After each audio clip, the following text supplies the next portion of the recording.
ఏసేపు కలలు. ఏసేపు తన చిన్నతనం నాటు కొన్ని కలలు కన్నాడు.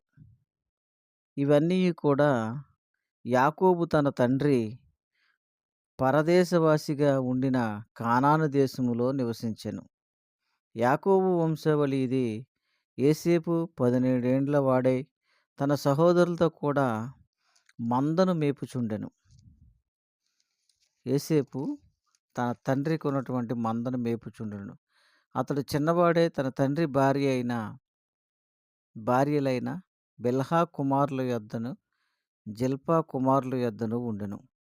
అప్పుడు యోసేపు వారి చెడుతనమును గూర్చి సమాచారం వారి తండ్రి యొద్దకు తెచ్చుచుండెడువాడు. యోసేపు చెడుతనమును అసహ్యించుకొనుట చిన్ననాటి నుండి అలవాటుగా ఉన్నది. మరియు యోసేపు ఇశ్రాయేలు వృద్ధాప్యమందు పుట్టిన కుమారుడు గనక తన కుమారులందరికంటే ఎక్కువగా అతన్ని ప్రేమించి అతని కొరకు విచిత్రమైన నిలువుటంగి కుట్టించెను. అతని సహోదరులు తమ తండ్రి అతనిని తమ అందరికంటే ఎక్కువగా ప్రేమించుట చూచినప్పుడు వారు అతని మీద పగపట్టి అతని క్షేమ సమాచారమైనను అడగలేకపోయిరి. యోసేపు ఒక కల కని తన సహోదరులతో అది తెలియజెప్పక వారు అతని మీద మరి పగబట్టిరి. అతడు వారిని చూచి, నేను కనిన ఈ కలను మీరు దయచేసి వినుడి. అదేమనగా, మనము చేనులో పనలు కట్టుచుంటిమి.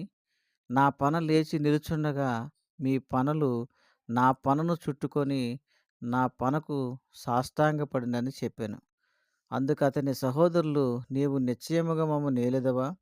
మా మీద నీవు అధికారిగా నుందువా అని అతనితో చెప్పి అతని కలలను బట్టియు అతని మాటలను బట్టియు అతని మీద మరింతగా పగపట్టిరి.